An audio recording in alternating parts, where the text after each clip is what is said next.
સોમનાથ મંદિરની ગાથા કોઈ વિનાશની ગાથા નથી.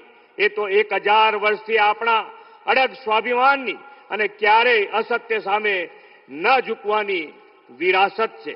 ગુજરાતના પનોતા પુત્ર લોહ પુરુષ સરદાર સાહેબે દેશની આઝાદી પછી સોમનાથ મંદિરના પુનઃનિર્માણનો સંકલ્પ કર્યો હતો.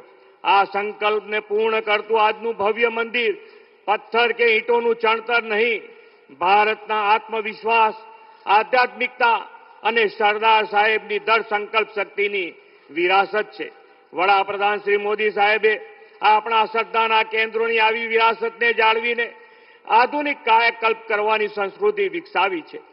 કાશી વિશ્વનાથ, કેદારનાથ, મહાકાલ, બાબા વૈદ્યનાથ ધામનો વિકાસ, અયોધ્યામાં ભવ્ય રામ મંદિર, પાવાગઢમાં મહાકાળી માતાને 500 વર્ષ પછી ધ્વજારોહણ, અંબાજી ધામનો સર્વાંગી વિકાસ અને સોમનાથ તલીમ સંગમ તથા સોમનાથ સ્વાભિમાન પર્વ.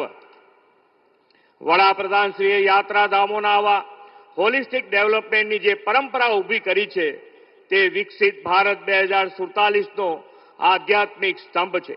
વડાપ્રધાનશ્રીના નેતૃત્વ અને દિશા દર્શનમાં વિકસિત ભારત માટે આપણે દેશના ભવ્ય વારસાનું જતન કરવા સતત પ્રયત્નશીલ રહીએ.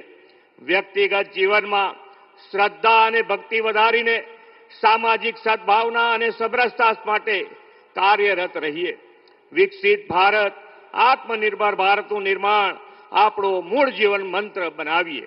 આપણે સૌ સોમનાથ દાદાના ચરણોમાં પ્રાર્થના કરીએ કે લોક લાડીલા વડાપ્રધાન શ્રી મોદી સાહેબને દીર્ઘાયુ અને અખંડ શક્તિ આપે. ભગવાન સોમનાથના કૃપા આશીષથી તેમના નેતૃત્વમાં ભારત વિશ્વગુરુ સ્થાને બિરાજે.